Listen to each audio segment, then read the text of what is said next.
প্রথমেই সকলকে জানাই রথযাত্রার অনেক শুভেচ্ছা।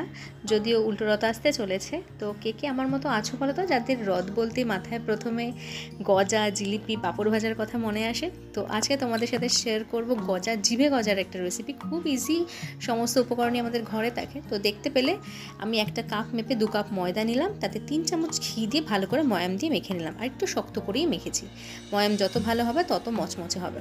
তারপর নিলাম তাতে 1.5 কাপ কি 2 কাপ চিনি, আর 1 কাপ মতো জল দিয়ে একটা এলাচ দিয়ে দিলাম, দিয়ে চিনিটা একটা আঠালো শিরা বানিয়ে নেব। তারপর দেখতে পাচ্ছ আমি ছোট ছোট করে লুচির থেকে একটু বড় রুটি বেলে নিচ্ছি। তারপর লাচ্ছা পরোটার মতো করে একটু তেল আর একটু করে ময়দা ছড়িয়ে এটাকে ভালো করে রোল করে কর্নারগুলোকে কেটে নেব, দিয়ে 1.5 ইঞ্চি মতো করে টুকরো করে নেব।